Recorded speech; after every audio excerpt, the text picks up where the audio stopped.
Destaque para a economia, como fica a economia nesse turbilhão político. Denise Campos de Toledo, um convidado aqui no Jornal da Manhã. Denise. Isso, Tiago. Nós estamos na linha com o economista e ex-ministro da Fazenda, Mailson da Nóbrega. Doutor Mailson, bom dia.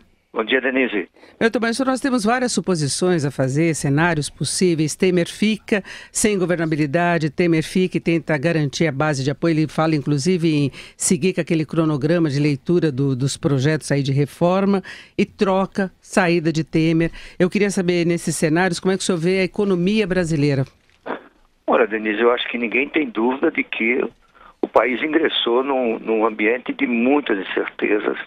Não é? Se vai ou não aprovar o conjunto de reformas que estão sob consideração do Congresso, né? Tem várias ideias sendo disseminadas na imprensa, no país, há discussões, né? Eu tenho visto muitos economistas sugerindo a renúncia do presidente Temer. Não sei se é a melhor saída para o país neste momento, né?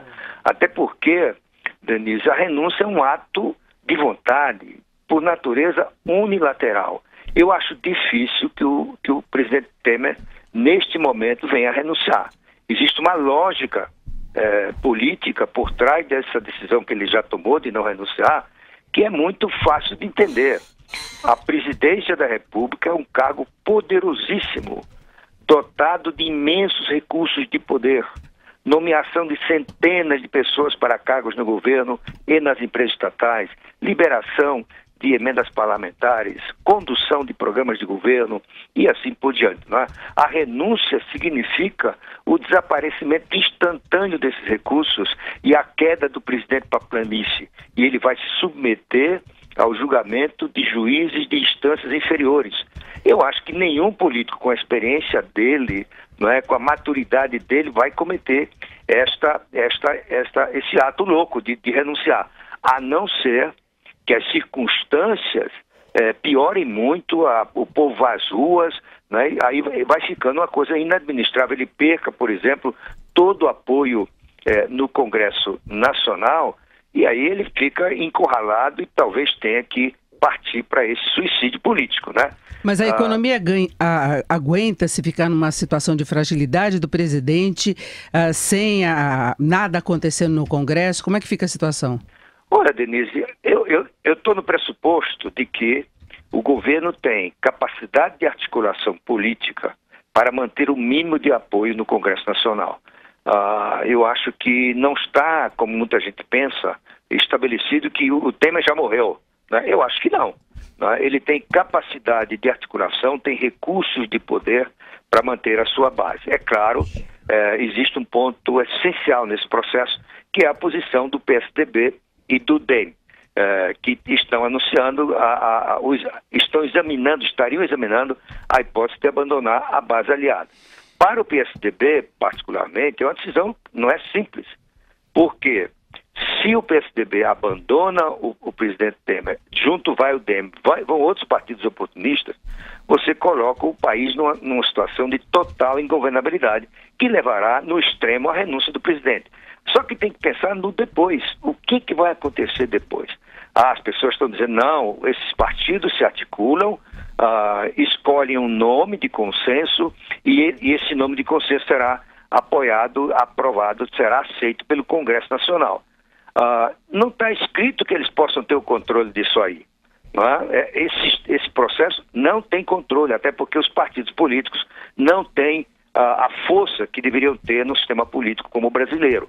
E você pode correr o risco de eleição de uma pessoa despreparada. Não é improvável que isso aconteça. Ou seja, o baixo clero já deu mostras de que pode contrariar a vontade do governo, como aconteceu na eleição do Severino Cavalcante para a presidência da Câmara. E é bom lembrar que um candidato do baixo clero pode oferecer aos seus pares esses mesmos mimos, né, de cargos, vantagens, verbas e assim por diante.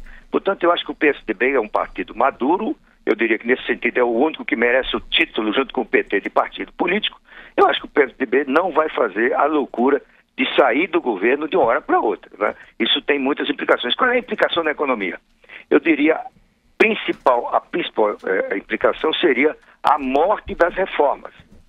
Aliás, tem economistas sugerindo que morra já agora a reforma só para o próximo governo. Eu acho isso uma tolice, uma bobagem, uma loucura até. Por quê? Nós vivemos uma situação, Denise, em que os mercados no Brasil e no exterior compraram uma tese de que, embora o país esteja no curso da insolvência fiscal, a relação entre a dívida e o PIB, que é o principal indicador de solvência, está crescendo, vai continuar crescendo até 2020, 2022, quando se estabiliza e começa a cair. Qual é o pressuposto que leva os mercados a continuarem apoiando o país, trazendo dinheiro para o país, investindo nos papéis públicos?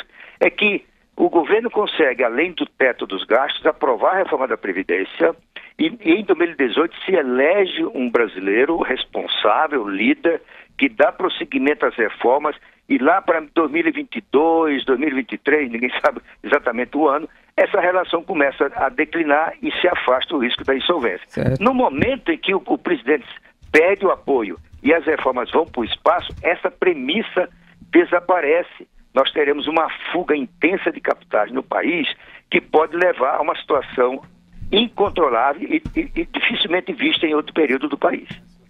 Certo. Ok, nós conversamos com o economista e ex-ministro da Fazenda, Mailson da Nóbrega. Doutor Mailson, muito obrigado, bom dia. Bom dia, um abraço.